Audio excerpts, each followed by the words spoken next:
कल्पना कीजिए, एक ऐसा समय जब दिल की धड़कनें सिर्फ आवाज नहीं थी, बल्कि एक नई शुरुआत की दस्तक थी। जब नजरों का मिलना महज संयोग नहीं, बल्कि तकदीर का इशारा था। आज हम शुरू कर रहे हैं एक ऐसी कहानी जो हर दिल में बसी है। यू आर द बेस्ट की पहली कड़ी, पहली मुलाकात, पहली धड़कन। शहर की भागदौड़ में खोया हुआ एक लड़का था। नाम था अर्जुन। सुबह 6 बजे उठना, ऑफिस जाना, घर आकर माँ की दवाइयाँ लेकर आना, छोटी बहन की फीस भरना। जिम्मेदारियों का बोझ इतना भारी था कि कभी-कभी लगता था जैसे उसके कंधे झुक जाएंगे। लेकिन अर्जुन हार मानने वाला नहीं था। उसकी आंखों में एक अजीब सा सुकून था, जैसे वो जानता हो कि ये सब कुछ अस्थायी है। वो मानता था कि जिंदगी सिर्फ मुश्किलों का नाम नहीं, बल्कि उन्हें पार करने का हुनर भी है। उस दिन भी वैसा ही था। शनिवार की शाम, बारिश के बाद की ताजी हवा, और अर्जुन अपनी बाइक से घर लौट रहा था। सड़कों पर पानी की बूंदें चमक रही थीं, जैसे छोटे छोटे हीरे बिखरे हों। रास्ते में एक छोटी सी लाइब्रेरी थी, जहां वो कभी कभार रुकता था। आज भी कुछ ऐसा ही हुआ। लाइब्रेरी के अंदर एक अजीब सी शांति थी। किताबों की खुशबू, पन्नों की सरसराहट, और कहीं दूर से आती हुई बारिश की बूंदों की आवाज। दीवारों पर लगी पुरानी तस्वीरें और अलमारियों में सजी किताबें एक अलग ही माहौल बना रही थी। अर्जुन ने एक कोने में बैठकर अपनी पसंदीदा किताब निकाली। लेकिन आज कुछ अलग था। सामने वाली टेबल पर एक लड़की बैठी थी। सफेद कुर्ती, बाल खुले हुए, और चेहरे पर एक ऐसी गंभीरता जो उसकी उम्र से कहीं ज्यादा गहरी लग रही थी। वो किताब पढ़ रही थी, लेकिन कभी कभार उसकी नजरें खिड़की से बाहर चली जाती थीं, जैसे वो कुछ और सोच रही हो। उसके चेहरे पर एक हल्की सी उदासी थी, मगर साथ ही एक मजबूती भी दिख रही थी। अर्जुन ने उसे देखा और कुछ हुआ, कुछ ऐसा जिसे शब्दों में बयान करना मुश्किल है। दिल की धड़कन तेज हो गई, हथेलियां पसीने से भीग गईं, और एक अजीब सी बेचैनी हुई। लेकिन ये बेचैनी डरावनी नहीं थी, ये खुशी की बेचैनी थी, जैसे कोई पुराना गाना सुनकर अचानक बचपन की यादें आ जाती हैं। लड़की का नाम था प्रिया। वो भी अर्जुन की तरह जिम्मेदारियों के बोझ तले दबी हुई थी।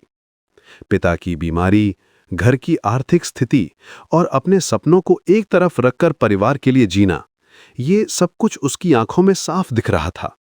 लेकिन फिर भी उसमें एक अजीब सा धैर्य था, एक मजबूती थी, जैसे तूफान के बाद खड़ा रहने वाला पेड़ अपनी जड़ों पर भरोसा करता है। अचानक प्रिया की किताब गिर गई। आवाज सुनकर अर्जुन ने देखा और बिना सोचे उठकर किताब उठाने गया। उसी वक्त प्रिया भी झुकी। दोनों के हाथ एक साथ किताब पर पड़े। एक पल, सिर्फ एक पल, लेकिन उस एक पल में जैसे पूरी दुनिया रुक गई हो। दोनों की नजरें मिलीं। अर्जुन ने प्रिया की आंखों में एक अजीब सी गहराई देखी, जैसे समुद्र की तलहटी में छुपे हुए मोती। प्रिया ने अर्जुन की आंखों में एक सच्चाई, एक ईमानदारी देखी जो आजकल मिलना मुश्किल है। वो पल इतना खूबसूरत था कि लगा जैसे समय ने अपनी रफ्तार धीमी कर दी हो। सॉरी, अर्जुन ने धीमी आवाज में कहा। कोई बात नहीं, प्रिया ने मुस्कुराते हुए जवाब दिया। उसकी मुस्कान में एक जादू था, जैसे सुबह की पहली किरण। उसकी आवाज में एक मिठास थी जो दिल को छू जाती थी। बस इतना ही था, कोई लंबी बातचीत नहीं, कोई फिल्मी डायलॉग नहीं, सिर्फ दो शब्द, एक मुस्कान और दो दिलों में जगी हुई एक अजीब सी हलचल। अर्जुन वापस अपनी जगह बैठ गया, लेकिन अब किताब पढ़ना मुश्किल हो गया था।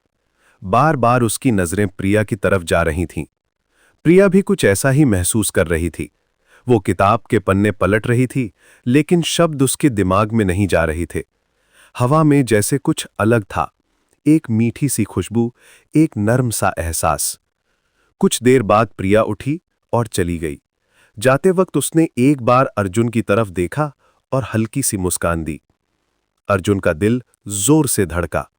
वो भी मुस्कुराया, लेकिन तब तक प्रिया जा चुकी थी। उसकी खुशबू हवा में तैर रही थी, जैसे वो अभी भी वहां हो। उस रात अर्जुन को नींद नहीं आई। बार बार प्रिया का चेहरा आंखों के सामने आ रहा था। उसकी मुस्कान, उसकी आंखों की गहराई, और वो एक पल जब दोनों के हाथ मिले थे। कुछ तो था उसमें, कुछ खास। वो अपने बिस्तर पर करवटें बदल रहा था, मगर मन कहीं और था। प्रिया भी अपने घर में बेचैन थी। वो अपनी डायरी में लिख रही थी, लेकिन शब्द नहीं मिल रहे थे। कैसे लिखे कि आज कुछ अलग हुआ है? कैसे बताए कि एक अजनबी की आंखों में उसने अपना भविष्य देखा है? उसके मन में एक अजीब सी मिठास फैल रही थी। और इस तरह शुरू हुई एक कहानी,